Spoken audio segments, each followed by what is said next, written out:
While the British Empire had colonized South Africa, the British were still required to respect previous legislation enacted under the Roman Dutch law, previously implemented by the Dutch by virtue of being the original colonizer of South Africa, which led to a separation of the law and a degree of legislative autonomy where the governors of the various colonies in SA used a different legislation from the British Empire. What did remain amongst all fronts was the pass laws. In the days of slavery, slaves were required to travel with passes for work purposes. Now, the UK Slavery Abolition Act of 1833 abolished slavery throughout the British Empire, but the SA legislation was expanded to essentially change the status of people classified as slaves to indentured labourers, which is basically someone who's bound by a forced contract to work without pay for a period of time. Sounds familiar? The only difference between slavery and indentured labouring was in the wording. The various colonies in South Africa passed the Slavery Abolition Act with nothing changing, just for the fact to comply with the act, but also to limit the freedom of slaves, increase restrictions on the slaves, and regulate race relations. Decades later, after the formation of the South African Republic, the Great Trek, the Gold Rush to Witwatersrand, the Boer Wars, die Fakane, the rise of King Shaka and the Zulu Kingdom, and the Anglo-Zulu War, the Treaty of Vereeniging was established and the Union of South Africa was formed. The Union of South Africa, the result of which being that the British Empire moved to unite all colonies but leave the Boer Republic as the home state, essentially the people running the place, signed in pass laws in 1896 that left black, coloured and Indian races marginalized. And this brought about a number of laws that would form the precursor and foundation of apartheid. Two of these laws in particular had an effect on South African football.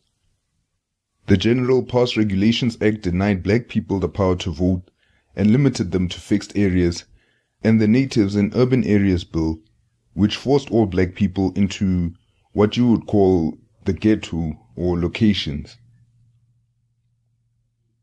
By this point, football clubs had been established, the earliest instance pointing to 1879 when the Pietermaritzburg County Football Club was founded, and an association had been founded in 1882, the Natal Football Association, but they were still white-only associations. It wasn't until 1896 where the country's first non-white football association was formed, when Mahatma Gandhi of all people helped form the Transvaal Indian Football Association.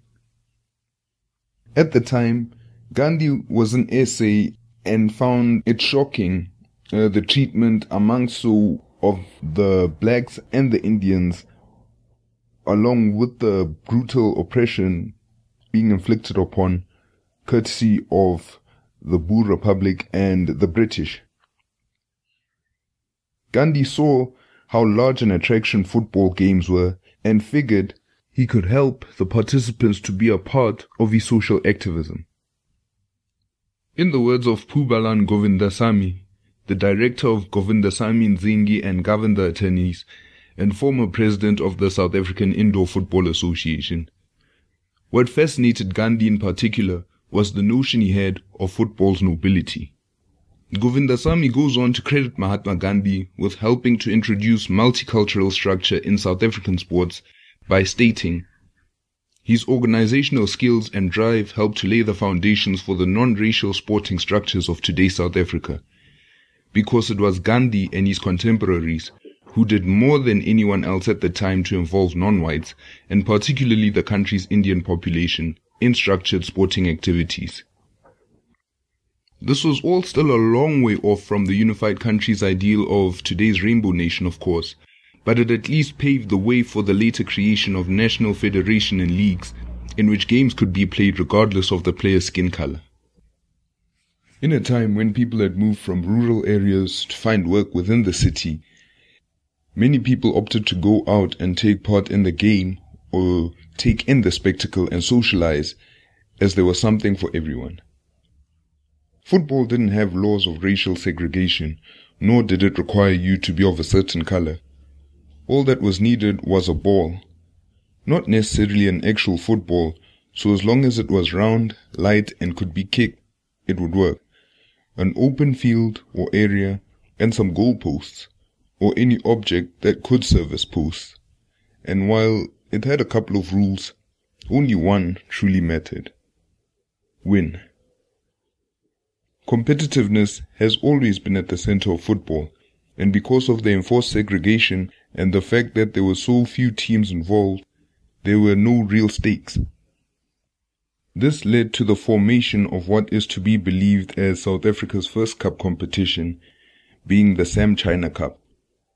Played inaugurally in 1903, it was contested by representative teams from Indian communities from all provinces.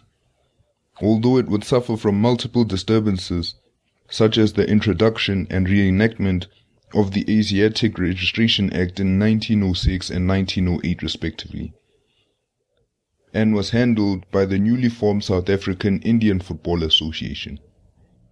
These developments would be important in playing a part in turning South African football from a local leisure practice into a nationwide pastime.